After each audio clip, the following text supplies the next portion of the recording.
اشرح لي صدري ويسر لي امري واحلل عقدة من لساني يفقهوا قولي.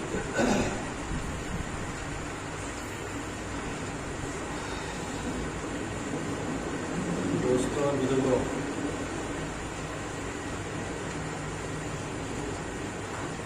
نماز تو سب سے اہم فریضہ ہے ہی.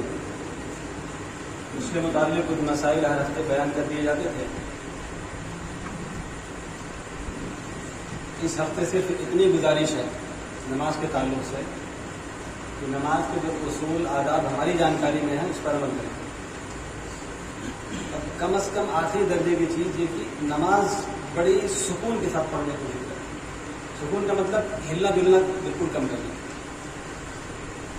صحابہ کرام کی شان ہے. حضور پاک صلی اللہ علیہ وسلم کی موجودگی میں ایک صاحب آئے مسجد نبوی میں نماز پڑھنے کے لیے.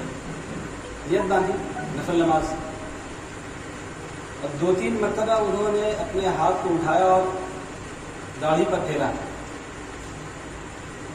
حضور صلی اللہ علیہ وسلم نے فرمایا کہ اگر اس کے دل میں خشوع ہوتا، خشوع نماز کی کیفیت، یہ ایسا نہ کرتا. ہلنا، ہاتھوں کا استعمال، کھجانا وغیرہ، یہ نماز کے خشوع اور خضوع کے خلاف ہے.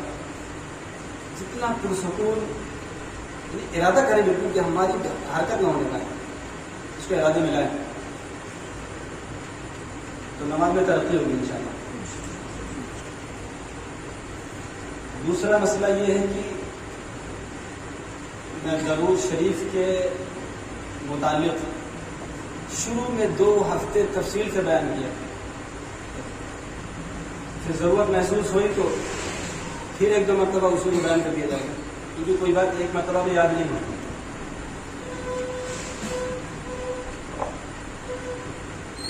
یاد ہونے کی ایک شکل ہوتی ہے جیسے کلاس ہوتا ہے، درس استاد پڑھا رہا ہے، بچے سن رہے ہیں، ان کی ذمہ داری ہوتی ہے کہ ہمیں پھر امتحان دینا ہے یا کل جواب دینا ہے.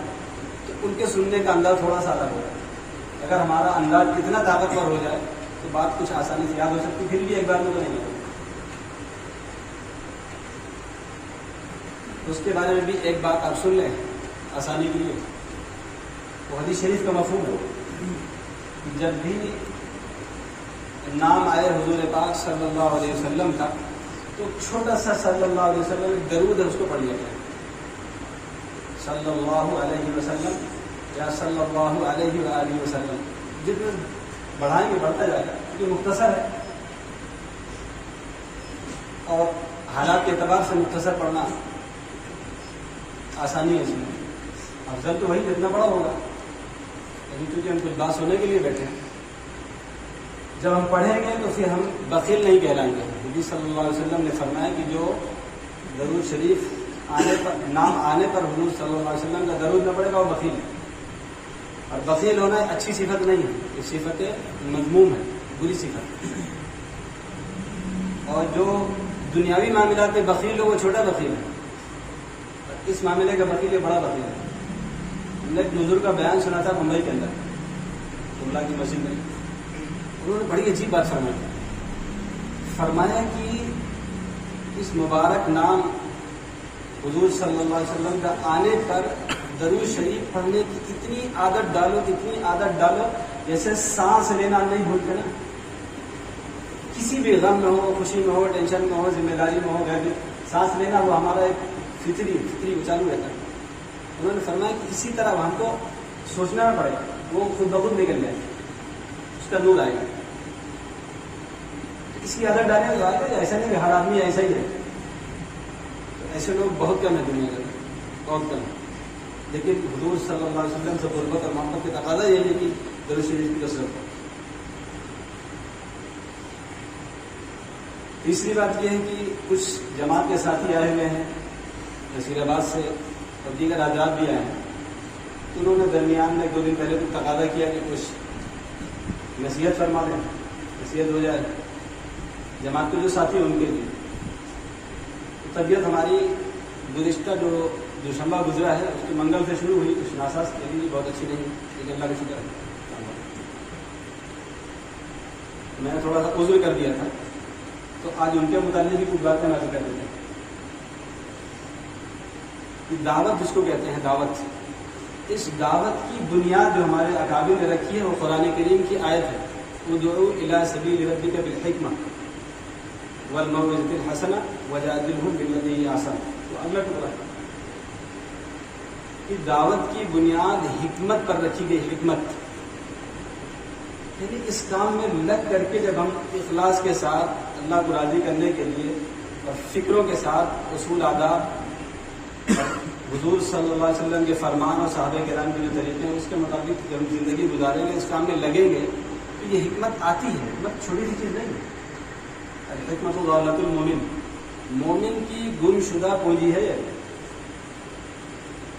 مومن کی گمشدہ پونجی، اس کا ذاتی حق ہے، جہاں سے بھی حکمت کی بات مل جائے وہاں سے اسے لے لینا چاہیے۔ اس کی بنیاد حکمت ہے۔ حکمت کا مطلب یہ ہے کہ جو اصول آداب ہیں ان اصول آداب میں بھی تھوڑی سی لچک ہوگی۔ حضرت مولانا ابو الحسن علی ندوی رحمۃ اللہ علیہ، وہاں تھانوی قدس سرہ کے واقعے سے اس کی وضاحت فرمائی ہے کہ حکمت ہے کیا، تو وہ بتا دیتا ہوں۔ ایک جماعت کے ساتھی گئے حضرت کے پاس ملاقات کے لیے، تو حضرت سے کچھ نصیحت کی درخواست کی تھی، تو حضرت نے یہی بات مختصر بات فرمائی کہ حکمت سیکھو۔ پھر حکمت کیا ہے؟ حکمت کے ایک واقعے سے اس کو سمجھایا تھا آپ نے۔ واقعہ کیا ہے کہ ایک رئیس، اس کو مالدار کہتے ہیں، زمیندار صاحب تھے، انہوں نے ایک نوکر رکھا تھا اور نوکر کو پوری تفصیلات لکھ کر کے دے دی کہ تمہیں یہ کام کرنے ہیں۔ اس میں گھر کی صفائی، باہر کی صفائی، بھینس کا دودھ نکالنا، اس کو چارہ دینا، اور کھیتوں کی رکھوالی اور پانی بھرنا، جو بھی لمبی تفصیل اپنے چارٹ بنایا اس کے حوالے کر دیا کہ آپ کو یہ کام کرنا ہے۔ ٹھیک ہے حضور، جیسا کہیں گے ویسے ہی ہوگا۔ تو ایک مرتبہ جو رئیسزادے تھے ان کا سفر ہوا۔ پہلے زمانے میں گھوڑوں سے لوگ یا خچر یا گھوڑے سے سفر کیا کرتے تھے، تو ساتھ میں ان کو بھی لے گئے۔ تو آپ جو ہے وہ گھوڑے پہ سوار ہیں اور آہستہ آہستہ چل رہے ہیں، ان کا جو نوکر ہے ان کو چارٹ بنا کے دیا ہوا تھا، وہ پیچھے پیچھے پیدل چل رہا ہے۔ تو پہلے زمانے میں منزلیں ہوا کرتی تھی، منزل ٹھہرنے کے لیے اس دور کے، جیسے ہمارے آج دور میں اسٹاپ ہوتے ہیں، اسٹیشن کے اسٹاپ ہوتے ہیں، بس اسٹاپ ہوتے ہیں، تو وہاں کچھ سہولت حکومت کی طرف سے ہوا کرتی تھی، آدمی ٹھہرے گا، پانی پیے گا، آرام کرے گا۔ بہرحال یہ دونوں لوگ چل رہے ہیں، ایک منزل پر جب ٹھہرے تو ان کا توشہ کھانے پینے کا ضرورت کا سامان بندھا ہوا تھا، تو ایک تھیلا اس میں سے الٹی گر گیا۔ جب وہاں جائزہ لیا تو ایک سامان غائب ہے۔ پیچھے خادم سے پوچھا کہ کوئی سامان کم ہے، کہیں گر گیا تھا؟ میں دیکھا نہیں، کہاں صاحب دکھا تھا گر گیا، میں نے دیکھا گھر جانے پہ اٹھایا کیوں نہیں؟ اسے نکالا پرچہ کا، اس میں لکھا ہوا نہیں، کوئی سامان گر جائے تو اٹھا لینا۔ انہوں نے کہا اچھا ٹھیک ہے، قلم اٹھایا، اس میں بڑھا دیا ایک لائن کہ اگر راستے میں آنے جانے میں کوئی سامان گر جائے تو اس کو اٹھا لیا کرو۔ اچھا بڑھا دیا، آرام کیا، تیار ہوئے، پھر اگلی منزل کے لیے جب روانہ ہوتے ہیں، اس کے بعد تیسرا جو اسٹاپ ان کا آتا ہے وہاں پر ٹھہرے۔ ٹھہرنے کے بعد جو خادم تھا ایک تھیلا اٹھائے ہوئے، اس میں کچھ غلاظت بھرے ہوئے، اور جا کر کے مالک کے حوالے کیا کہ صاحب یہ سامان ہے۔ کہ یہ کیا ہے؟ کہ یہ جو گھوڑا راستے میں جو بیٹ یا لید کرتا ہو گیا ہے وہ سب میں نے اکٹھے کر لیے ہیں۔ کیوں کیا؟ پرچہ نکالا تھا، اس میں لکھا ہوا ہے کہ جو بھی سامان اگر گر جائے تو اس کو اٹھا لیا۔ وہ میں نے آپ جو لکھا ہوا تھا وہ آپ کے سامنے ہے، پرچے میں تو وہی ہے نا۔ تو حضرت نے اس باتوں کو بتانے کے بعد کہا حکمت یہ ہے کہ اتنی سوجھ بوجھ پیدا ہو جائے کہ کون سامان اٹھانا ہے کون نہیں اٹھانا، اتنی عقل تو ہونی چاہیے۔ یہ واقعی مقصود نہیں تھا، حکمت بتا رہی، حکمت کس ہے؟ وہ انسان تھوڑا سا بھی سمجھدار ہوتا تو پہلا جو ضرورت کا سامان تھا اس کو اٹھا لیتا، یہ غلط چھوڑ دیتا، اسے بالکل الٹا ہی کر دیا۔ تو اس واقعے کو بتا کر فرمایا یہ کام حکمت پر ہے، نفع تلے اصولوں پر اگر ہم سخت ہو گئے، ٹائٹ ہو گئے تو کام بگڑ جائے، اس کے خیال کرنا ہے۔ اور ایک بہت مضبوط اصول جو مرکز کی طرف سے دیا جاتا ہے بطور نصیحت، وہ یہ ہے جب کوئی جماعت چل رہی ہو تو سب سے بنیادی چیز یہ ہے کسی حال میں جماعت یعنی جماعت کے ساتھی نہیں ٹوٹنے چاہیے۔ سارے اصول ٹوٹ جائیں ساتھی نہ ٹوٹ جائے، یہ حکمت پر مبنی ہے۔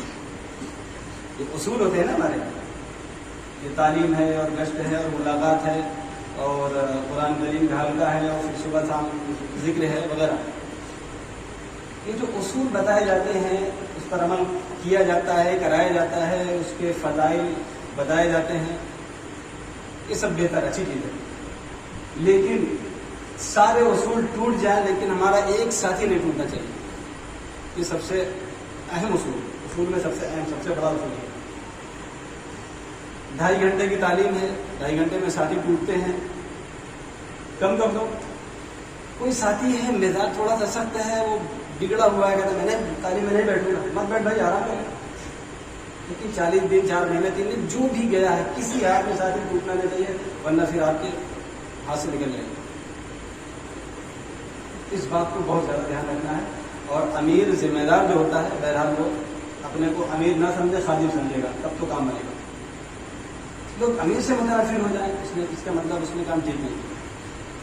امیر کے بارے میں کیا کہا جاتا ہے کہ جو اصول ہیں اس پر خود عمل کرنے کی کوشش کرو، دوسروں کو ترغیب دو، عمل نہ کرنے کی صورت میں ان کے ساتھ کوئی سخت معاملہ، سخت برتاؤ نہ کرو۔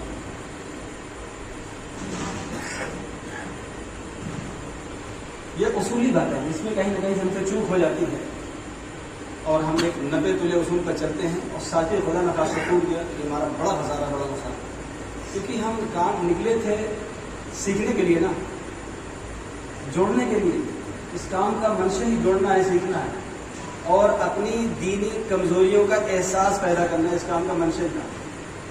وہ ایک الگ عنوان چل پڑے، اس سے بچنا چاہیے۔ اسی طرح جو علماء کرام اس کام میں لگے ہوئے ہیں، اور مبارک ہے، کام لگنا چاہیے، لیکن سارے عالم جڑ جائیں یا ساری عوام کسی کام میں، یہ نہیں ممکن نہیں ہوتا۔ تو اس کام کے جو 6 نمبر ہے، 6 اور قیمتی ہے، لیکن وہ 6 نمبر کا جو دائرہ ہے، جو اس کی حد بندی کی گئی ہے، وہ عام لوگوں کے لیے ہے، علماء کے لیے نہیں ہے۔ علماء 6 نمبر سے باہر جائیں نہیں، بلکہ ان کو جانا چاہیے۔ دین کا دائرہ بہت بڑا ہے، 6 نمبر تو اس لیے کیا گیا ہے کہ عام آدمی کہیں فتوی بازی نہ کرنے لگے۔ اور وجادلہم باللتی ہی احسن، اس کا دوسرا ٹکڑا ہے، کسی سے بات کرنا ہے تو خوبصورت طریقے سے دلائل کے ساتھ اس سے بات کرنا، کہ اس پر نہ جائے، اسے تو خود پتا نہیں۔ یعنی جو علماء کا کام ہے کہ وہ اس کو شروع نہ کر دے، اسی لیے اس کو بتا دیا کہ تم اسی کے اندر رہنا ہے، اس کے بعد میں جانا خبردار ہے۔ اور اچھا وہ بھی 6 نمبر ہے، 6 نہیں ہے، بہت بڑا ہے، 6 نمبر میں پوری زندگی گزر جائے گی، اس کو کم پڑ جائے گی۔ لیکن علماء 6 نمبر کے اندر محدود نہ رہے، نہ گفتگو کے اعتبار سے، نہ اپنے مطالعے کے اعتبار سے، اپنے مطالعے کو وسیع رکھیں۔ کیونکہ حادثہ جو ابھی موجودہ وقت میں آیا ہے، جو دیکھا گیا ہے، شکیل بن حنیف مردود، جس نے مسیح موعود ہونے کا بھی دعویٰ کیا ہے اور مہدی ہونے کا بھی دعویٰ اس نے کیا ہے، اس میں جو زیادہ لوگ گمراہ ہوئے وہ اسٹوڈنٹ تھے یا کم پڑھا لکھا طبقہ، علماء اس میں بالکل نہیں ہوئے۔ چونکہ ان کا کام ہے علماء سے جڑنا، جب علماء خود یہ جانکاری رکھیں گے، اس کے بارے میں کچھ انہیں علم ہوگا، معلومات ہوگی، تو وہ عوام کو بچا سکیں گے۔ ورنہ اچھے پڑھے لکھے یونیورسٹی کے طلبا، ایسی بات ہے، وہ ذہین ہوتے ہیں، سمجھدار ہوتے ہیں، لیکن بہک یہ بڑی تعداد میں، اور وہ بہکنا ایک چھوٹا سا بہکنا نہیں ہے، مرتد ہو گئے، مرتد یعنی اسلام سے باہر ہو گئے۔ اگر وہ اسی حال میں دنیا سے چلے گئے تو جنت سے محروم ہو جائیں گے۔ علماء کی ذمہ داری کی باہر کی جو تھوڑے تھوڑے فکرے ہیں، جو اگر ہم دعوت میں بھی لگے ہیں، وہ اس سے غافل نہ رہیں۔ انشاءاللہ یہ مختصر باتیں ہیں، لیکن قیمتی ہیں، اللہ سے قبول کرے۔ اسی طرح 2 ہفتے پہلے ایک بات آئی تھی میت کو ایصال ثواب کے بارے میں،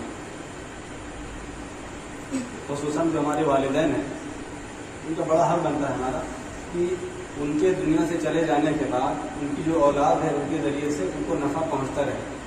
میں کوئی تفصیل نہیں بیان کرتا ہوں، ایک نکتہ اس پر میں آپ کی توجہ لانا چاہتا ہوں، اور امید یہی کرتا ہوں کہ ہم اس پر عمل کریں۔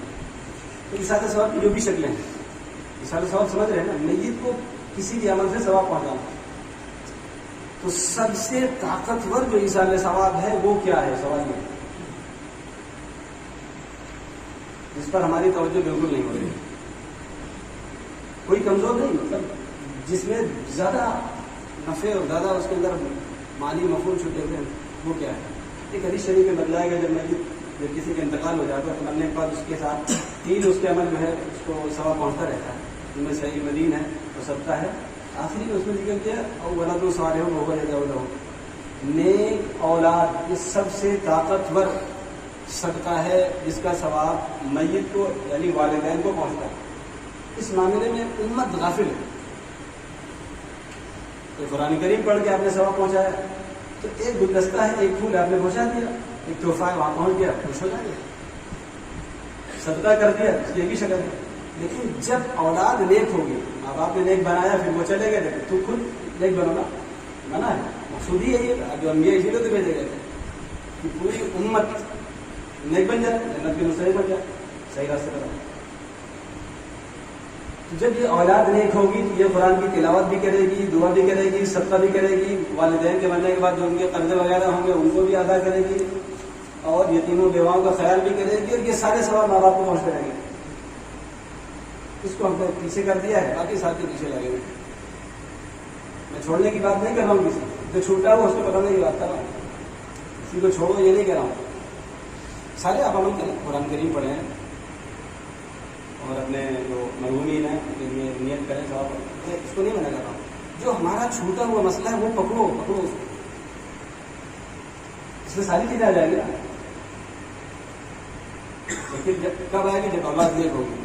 وہ دعا بھی کرے گی، وہی تلاوت کرے گا، وہی صدقہ دے گا، اور بذات خود اس کا نیک ہونا ہی ماں باپ کے لیے ایصال ثواب ہے. بذات خود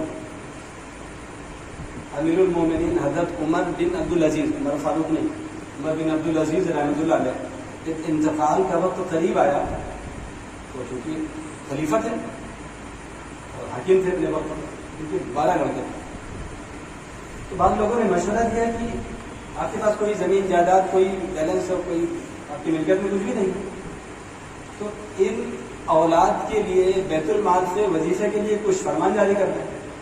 بعد میں کیا کریں گے؟ تربیت اچھی فرمائی کرو. تو جو لوگ یہ سوال کرنے آئے تھے، جو سجھاؤ دینے آئے تھے، ان کے بارے میں حضرت نے فرمایا تھا کہ دیکھو اگر ہماری اولاد نیک ہے تو ان کا خدا حافظ، کوئی فکر کی بات نہیں. نیک کا مطلب ان سے اللہ راضی ہے، ابھی تو نیک ہوا نا. اللہ ناراض ہو تو نیک کا ہوا. پوری دنیا نیک سمجھتی ہے، فرق نہیں پڑتا. اللہ ناراض ہے، اگر اللہ ان سے راضی ہے تو پھر کوئی فکر کی بات نہیں. ان کا سارا راستہ اللہ کھول دے. اور اگر یہ نیک نہیں ہے، اللہ ان سے راضی نہیں ہے، پھر ہم ان کو کچھ رقم دے کر کے اپنے آپ کو ان کے گناہ میں شامل نہیں کرنا چاہتے. یہ غلط استعمال کریں گے نا. ہم جو مال دولت چھوڑ کر کے جائیں گے یا کسی بھی طریقے سے انتظام کر کے جائیں گے، اگر اولاد نیک نہیں تو غلط استعمال کرے گی. تو ہم دے کر کے جائیں گے، اس کو استعمال کرنا غلط استعمال کرے گی، تو قبر میں بغیر نام کو پڑے گی. تو ماں باپ جو ہیں ابھی موجود ہیں، ان کی ذمہ داری ہے کہ اولاد کو نیک بناؤ. کیونکہ کسی بھی شعبے میں آپ تعلیم دلا رہے ہیں پھر بھی نیکی کے راستے دروازے کھلے ہوئے بند کہیں نہیں. ایسے میں پڑھ رہا تو بھی کھلا ہے، اسکول میں پڑھ رہا تو بھی کھلا ہے، بند کہاں ہے؟ اسکول میں کتنی دیر رہتا ہے؟ 4 گھنٹے 5 گھنٹے، باقی وہ 19 گھنٹے 20 گھنٹے تو آپ کے پاس ہے نا. وہ اسکول میں منع تو نہیں ہوتا نا کہ نماز مت پڑھو، روزے مت رکھو، اچھا کام خبر. کسی اسکول میں ایسی کوئی کمپلین تو نہیں ہے؟ یہ ہے ایسے بالکل نہیں. تو اولاد کو نیک بنانے کی کوشش کرو، اور اولاد کی خود ذمہ داری وہ بھی نیک بنے تاکہ والدین کے انتقال کے بعد ان کو ہماری طرف سے کم کوئی کمزوری تو نہ آئیے. ہمارا صحت جاریہ ملتا رہے ان کو، کیونکہ ماں باپ بڑی نہیں. ان کی قدر جو موجود ہیں ان کی زندگی میں اس اعتبار سے کیا جائے. انتقال کر چکے ہیں تو ان کو ثواب پہنچانے کی کوشش کی جائے. ان کی شکلیں میں نے بتائی. ابھی 1 ہفتے پہلے ہمارے ایک عزیز ہیں، ان کی طبیعت کچھ ناساز ہوئی اور فوری طور پر ارجنٹ میں انہیں لکھنؤ جانا پڑا. نوبت ایسے لکھنؤ جانے کی تیاری ہوئی اور طبیعت تو کچھ بے چینی تو تھی، طبیعت بھی کچھ ناساز تھی. میرے سامنے یہ ہوا تھا کہ جانے سے پہلے ایک منظر میں نے دیکھا، بڑی چیز ہے وہ سر، جن کے پاس والدین ہے بس وہ ان کے حصے کی بات ہے. مریض ہے، طبیعت خراب ہے، جب اس کو جانا ہوا تو ماں نے اس کے سر پہ ہاتھ رکھا ہوا. یہ ہر ایک کو نہیں ملتا. اس سے بڑا تسلی کا سامان نہیں ہے. بیوی سب کچھ کر لے گی، بھائی سب کچھ کر دے گا، یہ سر پہ ہاتھ جو سایہ ماں کا وہ بس ماں ہی کر سکتی. حضرت مولانا مفتی شفیع صاحب رحمۃ اللہ علیہ، ان کی تفسیر ہے معرف القرآن 8 جلدوں میں، اس کے مؤلف ہیں. انہوں نے اپنا واقعہ بیان فرمایا ہے کہ ان کی ایک قریبی رشتے دار تھی، بہت ضعیف ہو گئی تھی، غالباً خالہ تھی. اکثر ان کے پاس ملنے، ان کی خدمت میں جایا کرتے تھے. اور فرمایا انہوں نے، خود مولانا اپنے بارے میں لکھتے ہیں، بڑی ہستی ہے ہندوستان کی، پوری دنیا کی بڑی ہستی. فرماتے ہیں کہ لوگ طرح طرح کے القاب سے مجھے بلاتے ہیں، نوازتے ہیں. مفسر قرآن بھی ہیں، مفتی اعظم بھی ہیں، محدث بھی ہیں، بڑے علوم اللہ نے نوازے تھے. تو حضرت اور مفتی صاحب، شیخ، جناب، حضرت والا وغیرہ تمام الفاظ ان کے سامنے کوئی حیثیت نہیں رکھتے. لیکن حضرت فرماتے ہیں کہ میں اپنی جو رشتے دار تھی، والدہ تھی نا، ان کی خدمت میں جاتا تھا تو بہت ضعیف ہو گئی تھی. وہ مجھے بیٹا کہہ کے پکارتی تھی، جو لذت اس بیٹے میں کسی القاب میں ملی نہیں. اور خود فرمایا، ماں تو تھی نہیں، لیکن یہ جو تلفظ ہے، اس کی جو مٹھاس ہے، یہ ماں والی تھی. خالہ بھی ماں کے درجے میں. تو میں ماں کی قیمت بتا رہا ہوں. جن کے پاس ہے اس کی قیمت سمجھو، جب نہیں ہے تو بھی قیمت سمجھو. اپنی خدمت کو ابھی بھی آپ جاری رکھ سکتے ہو. ماں کی خدمت زندگی میں جیسے آپ کر سکتے ہو، آپ جاری رکھ سکتے ہو. اور قرض کے بارے میں بھی کچھ باتیں آئی تھی، میں پھر تھوڑا سا جانکاری لے رہا ہوں. اگر کسی کے والد قرض چھوڑ کر کے گئے تو ان کی کوئی تحقیق ہوئی ہمارے سامنے، اس کے بارے میں کچھ ہم نے کیا، اور صحیح معاملہ تھا، میں نے بتایا تھا. اور ساری باتیں اگر باتوں نہیں رہ جاتی تو کس کام کا ہے؟ اٹھنا بیٹھا بیکار، بند کرو اس کام کو.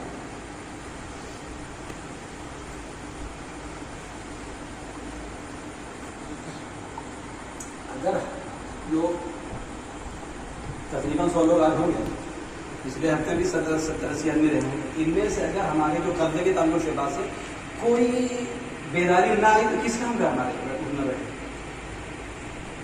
اس کی چھانبین کریں نا، تحقیق کریں کہ کہیں ہمارے ماں باپ، خصوصاً باپ، قرضے کا تعلق باپ سے، یہ قبر میں پریشانی کریں ان کے ساتھ، ان کی پریشانی دور کریں. میں یہ کہہ رہا ہوں کہ خدمت کے مواقع ابھی بھی موجود ہیں، ہم کر سکتے ہیں.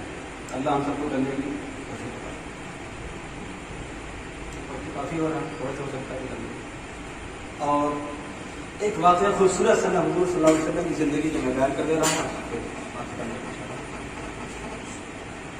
مکہ المکرمہ میں جب شروع میں آپ نے نبوت کا دعویٰ فرمایا تھا اور اسلام کی دعوت تبلیغ کا کام مشکل ترین مرحلے سے گزر رہا تھا، اسی درمیان ایک بڑی ہستی ہے حضرت طفیل دوسی. طفیل نام ہے، امر والد کا نام ہے، قبیلے کا نام دوس ہے، وہ یمن کے قریب آباد ہے. وہ مکہ مکرمہ آئے، جب آئیں گے تو اس میں طواف تو پہلے سے چلا رہا ہے، شکلیں آپ کچھ بدل گئی ہیں. اسلام کا جو طریقہ اس طریقے سے کرنا، پہلے آتے وہ بھی چکر کاٹ کے چلے جاتے تھے جو مسلمان نہیں تھے. جب آئے تو اپنے قبیلے کے سردار بھی تھے، بڑے طالب تھے اور بہت بڑے شاعر، بہت قابل ہستی. مکے والے بھی ان کی عزت کرتے تھے. جب آئے تو ابو جہل اور ان کی پوری جو ٹیم ہے، پوری لابی ہے، وہ ان کے ساتھ لگ گئے. خاطر تواضع، مہمان نوازی شاندار طریقے سے کیا. پھر گھوم کر کے ایک نقطے پر پہنچے، پوائنٹ پر کہ دیکھو آپ چونکہ ہمارے مہمان ہیں، بڑے ہیں اور قبیلے کا سردار، اس لیے میں آپ کو نصیحت کرنا چاہتا ہوں، رہنمائی کر رہے ہیں لوگ جو ہیں آپ کے ہمدرد ہیں، اس کا دھیان رکھنا. تو وہ کیا ہے کہ مکے میں ایک نوجوان ہے محمد بن عبداللہ، اس نے نبوت کا دعویٰ کیا ہے، ہمارے معبودوں کو غلط کہتا ہے، قبیلے میں توڑ پھوڑ مچا کے رکھ دیا، بیٹے کو باپ سے، ماں کو بہن سے، رشتے دار کو رشتے دار سے الگ کر دیا. اس لگا اسلام سے کیا کرنا، اس سے بچ کے رہنا. بالکل خبردار، اس کی باتوں میں جادو ہے، سنو گے تو اثر کر جائے گا. پھر تمہارے یہاں جو قبیلہ خاندان ہے 2 سے وہاں پر بھی حالات کے بگڑ جائیں گے, وہاں پر بھی یہی فلسفہ شروع ہو جائے گا. ٹھیک ہے بھائی, اب ہمارے اندر سے پرانے تعلقات ہیں, ظاہر سی بات ہمارے خلاف تو بات نہیں کریں گے. ان کو بات سمجھ میں آ گئی. انہوں نے کہا اس کا راستہ کیا ہے؟ کان کا معاملہ تھا, آنکھ تو بند ہو جاتی, کان تو نہیں بند ہوتا ہے. انہوں نے روئی دیا, روئی, اور بڑے اہتمام کے ساتھ کان میں بالکل پیک کر دیا, کسی طرح آواز نہ لگے. لیکن روئی ہے پھر بھی آواز کچھ نہ کچھ پہنچ جائے گی. یہی معاملہ ہے کان کا. روئی لگائی, بیت اللہ شریف کا خانہ کعبہ کا طواف کرتے رہے. اسی خانہ کعبہ کے دروازے کے سامنے حضرت پاک صلی اللہ علیہ وسلم نماز پڑھ رہے. یہ نماز کی وہ شکل جو آج ہے وہ بھی آئی نہیں, لیکن آپ نماز پڑھ رہے اور قرآن کریم کی تلاوت بڑے ہی خوبصورت تھی, تلاوت فرما رہے تھے.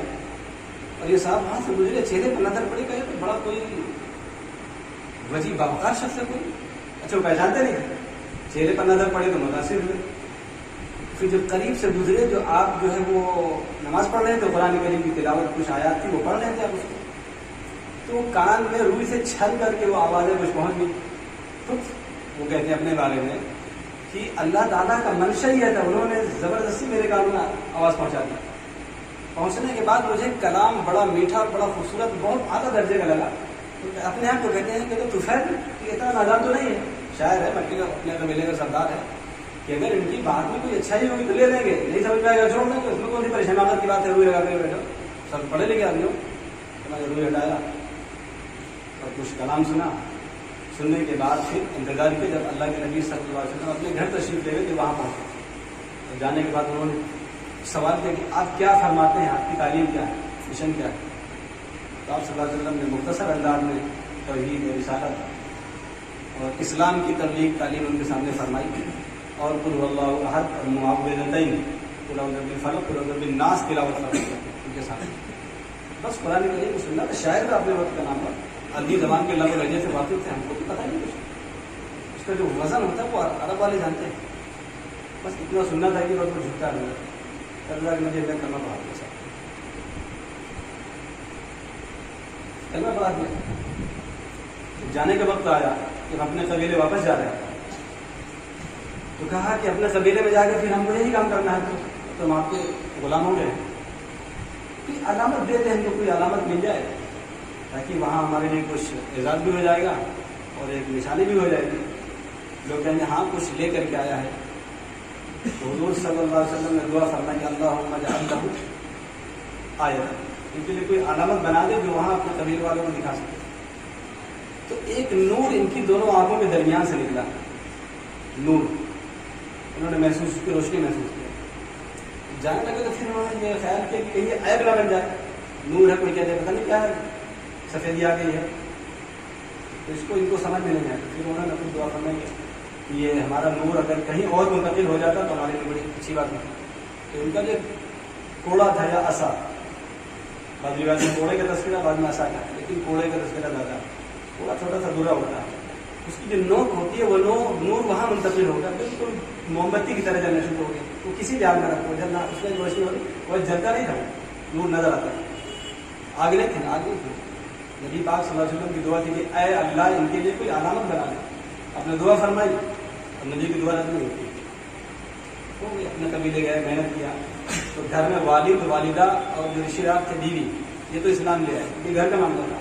پھر جب باہر محنت کیا تو ایک ہستی ایمان لائی, ابو ہریرہ, جو سب سے زیادہ روایات کو بیان کرنے والے ہیں صحابہ کرام. پھر ایک لمبا واقعہ بعد میں پھر گئے تھے. سارا قبیلہ بھی اسلام لے کر کے مدینہ منورہ پہنچ گیا, پورا 80 کے تقریباً خاندان تھے, سب لے کے چلے گئے, محنت کیا. یہ آپ کی زندگی کا ایک خوبصورت سا واقعہ ہے, اور اس میں اس بات کا تھوڑا سا سبق ہمارے لیے ہے. اور ایک درس یہ ہے کہ نبی صلی اللہ علیہ وسلم کے بعد جب طفیل بن عمرو دوسی آئے تھے, ان کو روکا گیا تھا ان سے مت ملنا, ان کی باتوں کو مت سننا اور ایسا مت کرنا. تو یہ نبی کی سنت نہیں تھی, یہ کافروں کا شعار تھا, اس سے ہمیں بچنا چاہیے. ان سے نہ ملو, ان سے نہ ملو, لیکن سمجھ ہے نہیں, ان سے نہ ملو, ان سے نہ ملو, یہ اچھی چیز نہیں. یہاں پر بھی اچھی چیز سے لے لیں.